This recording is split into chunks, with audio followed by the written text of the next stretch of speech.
যারা কখনো বাজার করেন না, গরিবের মুখ থেকে শুনুন।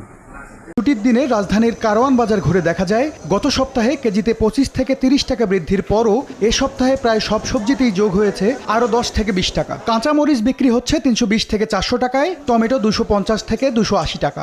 সর্বকালে সর্বশ্রেষ্ঠ রেকর্ড ভঙ্গ করছে। মরিচ 280 টাকা, 320 টাকা।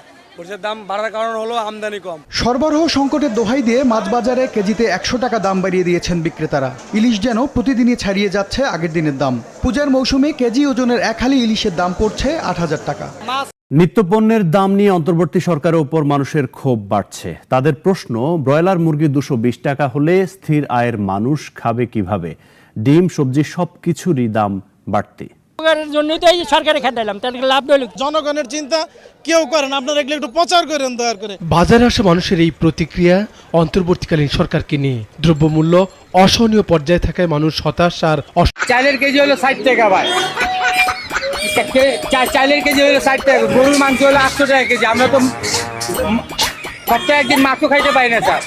এই সকাল 7টার দিকে পাই 250 টাকা মারছি স্যার। আমরা কি খাবো বলেন?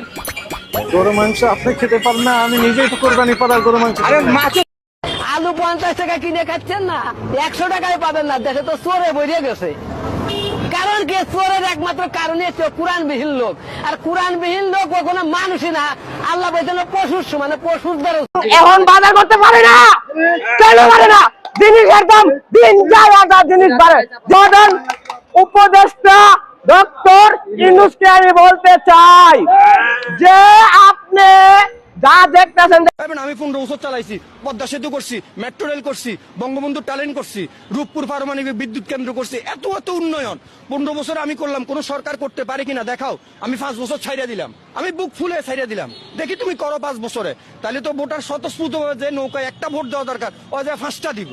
তাদের এসি রুমে বসে আন্দোলনের ডাক দিতেছে 48 ঘন্টা।